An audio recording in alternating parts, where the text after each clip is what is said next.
My name is Bill Courtney, Epsilon Xi 1385. My junior year in college is when Chucky Mullins was hit. When Chucky Mullins hit Brad Gaines of Vanderbilt. I was at the game, and when Chucky fell, it was clear that it was more than just a normal hit, but we all kind of thought maybe he had his bell rung or was knocked out cold.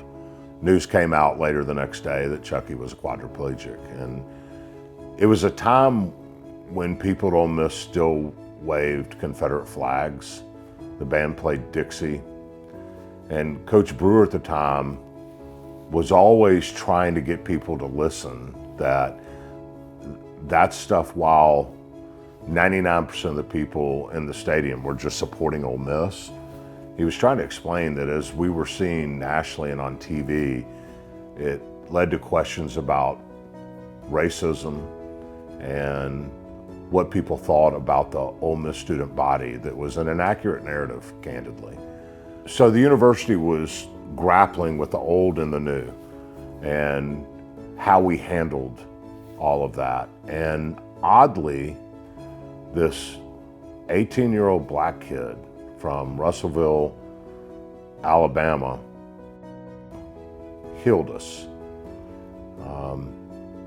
It's why Chucky is so revered at Ole Miss. Is not just his courage in the face of being a quadriplegic, but his courage in the face of a lot of social ills that were very real and very present at Ole Miss at the time, that as he became the face of courage at Ole Miss, he also became the face of positive change. A couple weeks after his injury, I was eating lunch in the fraternity house with John Quacca, and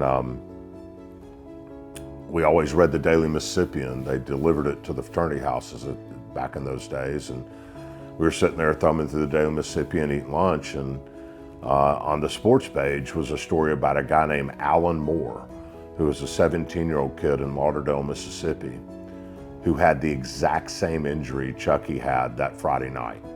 Years and years ago, there was a game played one year that was a football game that they raised some money. Wouldn't it be cool if we played a football game and raised money for Alan Moore in honor of Chucky Mullins? And so I talked to Coach Brewer and I said, listen, this has happened to this kid named Alan Moore, and Chucky, you're like heroic, and we would never want to do anything that would take away from your care. But here's the situation about this kid named Alan Moore, and we'd like to have a fundraiser. We want to play a football game. We want to call it the Charity Bowl, and we want to raise money so that this kid can maybe have a wheelchair and a wheelchair ramp, and we want to do it in your honor, but we won't do that without your blessings. And he listened, and he looked over his caretaker, and he whispered, and his caretaker looked at me, and he said, do it. So we did. So that year we reached out to other fraternities and said, hey, whatever you will pledge to play in the game, we'll match.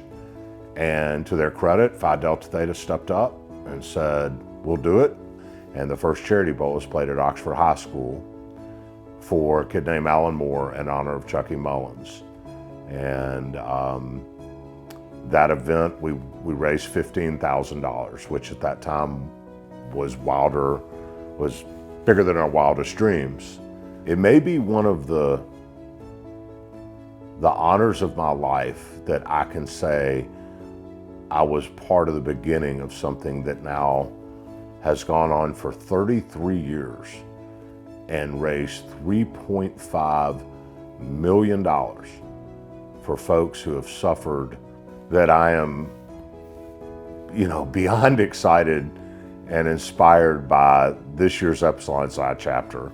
The 34th annual Charity Bowl is going to be played for Hannah Johnson, and they have a goal this year to raise $400,000. Hannah this year is the most deserving recipient, and if we get together and work hard and raise $400,000 for her, once again, Chucky's legacy can have an amazingly lasting impact. My name is Hannah Johnston, and I'm from Carthage, Mississippi. And on January the 15th, 2024, I was involved in an 18-wheeler accident. My husband and I and my 13-year-old were on the way to give some clothes and some blankets and some hand warmers and things to a family that was in need. On the way there, we were involved in the accident. I broke my C3 and C4 with a central spinal cord injury, and I was giving zero hope. So despite all the odds that were against me at the time, I never once believed that I was going to be paralyzed for the rest of my life. My family's plans were for us to all move back to my mom and dad's. I guess my dad had planned to set me up in his living room, and I was going to be there on a ventilator and in the bed for the rest of my life. And I never once, I guess you could call it denial, because I never believed it a single day of my life. And I've little by little started getting movement back here and there.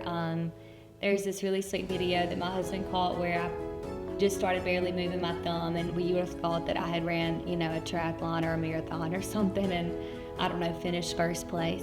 Throughout that entire time, I don't think I ever had a bad day, as weird as that sounds. After I spent my time in ICU, I got to go to rehab, and I did PT and OT about eight or 9 hours a day. I worked my butt off, and I continue to do that to this day.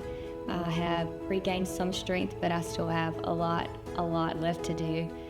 But I'm looking forward to it, and I've already accepted the challenge. I want to thank the Sigma Nu chapter for shining a light on my battle.